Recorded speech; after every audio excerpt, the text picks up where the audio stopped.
Congresswoman, thank you for taking a few minutes here in Grand Rapids. Start with the basics. Why do you want to be a U.S. Senator? Well, look, Michigan is in an affordability crisis because of Donald Trump's reckless tariffs and chaotic policies. I'm going to lower costs for Michiganders. I'm going to stand up to the utility companies, and I'm going to lower the cost of groceries and get more access to health care. Also, I'm Michigan's manufacturing geek, and I'm going to stand up to the central driver of, or I'm going to stand up for the central driver of our economy. You know, this industrial, amazing manufacturing economy, 21st century labor movement, and I'm going to stop these abuses of power. That's what people want to see. Your opponent, Sure. Abdul El-Sayed, why shouldn't Democrats be picking him? Look, you know what? I'm not even going to get into that right now. I would say that there are some differences between us. I think some of those have been aired out. Look, he was involved in the uncommitted movement. You know, I beat MAGA 4 times. I am campaigning with the likes of Senator Stabenow, Senator Peters, Governor Whitmer, Grand Rapids Congresswoman Hillary Scholten. These are all tough people who have fought for Michigan and won for Michigan. And we need a proven fighter to go and be Mike Rogers, to make sure that we expand access to health care, that we stand up for people's jobs and our way of life here. It's not being heard in the halls of power. And so I've shown I'm a tough as nails Democrat, you know, who's campaigning with a whole heck of a lot of grit and resilience and determination for the people I love. Is he too liberal, too aggressive for this? What's the concern? I mean, I know you win races in this state by narrow margins.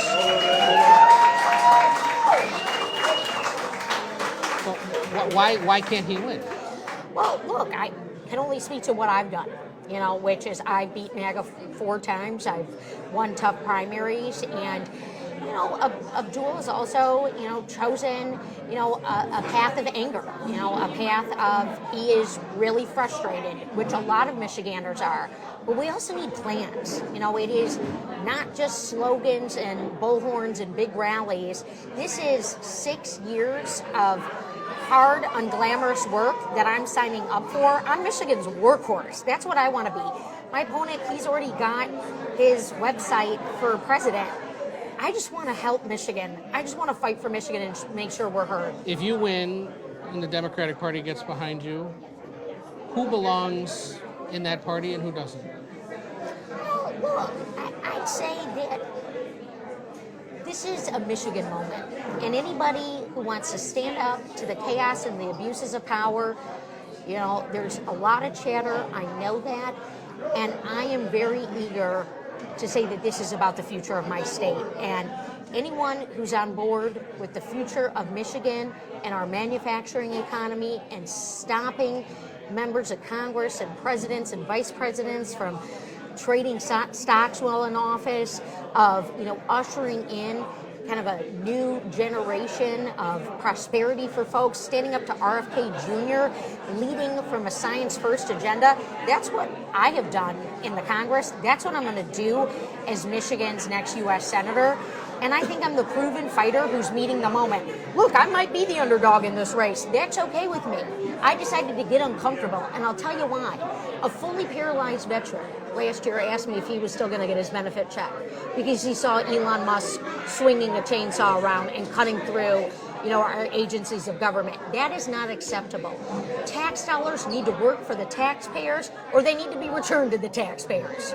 You saw these protesters outside, concerned about the fact that more than $60 million in PAC money has been spent on your behalf by pro-Israel groups, by other corporate groups. Yeah, by Democrats. What's your response to that? By Democrats. Look, this is the same way, you know, Gary Peters, Senator Stabenow, and other tough Democrats have won. Every single poll shows I'm the best one to go beat Mike Rogers. People aren't, you know, messing around here. We've had an engaged, exciting primary process. Everyone's going to be able to have their voice heard, their vote heard. You know, that's what I tell people. And, you know, it's a free country. People can, I get it. Our system needs to change, right? Our system needs to evolve. I want to end dark money in politics. But you're the beneficiary of it. Well, and certainly so is Mike Rogers, right? He's got a $45 million PAC waiting for him, supporting by Donald Trump. He has sold us out to opioid manufacturers, China, left and right. This is not the way forward for Michigan. You know, I am the only person, Ed, in this race who is not a multimillionaire. All right, I didn't make $700,000 last year while I was running for U.S. Senate. I haven't had a podcast. I've been doing the work for the people of Michigan, meeting the moment to be their champion. And the big concern they have is that one of the groups spending this money is pro-Israel. You're someone who's voted for continuing military aid to Israel at a time when that's not as popular a stance as it once was. Why is continuing to support Israel's military important? You get two different views here in this primary, right? I want a two-state solution. I want long-term peace. I've called out Netanyahu. He's attacked me by name. He has failed in the goal of getting us to long-term peace. My opponent, Abdul, he equivocates. He will not recognize Israel's right to exist as a state. You know, he blamed Israel for when a temple blew up in my congressional district. You know, both of these represent the extremes. Michiganders want peace. They want humanitarian aid. That was in, a bill I just voted for. I'm not moving into isolationism. I am trying to make sure that we've got peace and that we've got dignity for people in Palestine and in Israel. And what does Senator Stevens do about the war in Iran? Well, we got to stop Trump. He's lied to us, okay? He's totally out of the bounds of the Constitution. He's hoodwinked a ton of people here in Michigan. He told us no more foreign wars, and then he started one in the dark of the night with no plan. I need to get access to the information. I am eager to hold this administration's feet to the fire to make sure that, you know, we end this war, that we know what the heck is going on. We never even heard about his trip from China. This guy sold us out to China, okay? He told Michiganders that he was going to stand up to China. He started a trade war with Canada. Our small business revenues are down 40%. Look, I am standing for equal opportunity, the effective utilization of the tax dollar. This is a serious moment for Michigan. My state's in a moment of challenge. I'm running at it, just like I did when I was on the Obama auto rescue, just like I did when the COVID hit, and now with this bozo who's wreaking havoc on our very way of life. The president. That is the president. Okay. This has been a fiery last few weeks.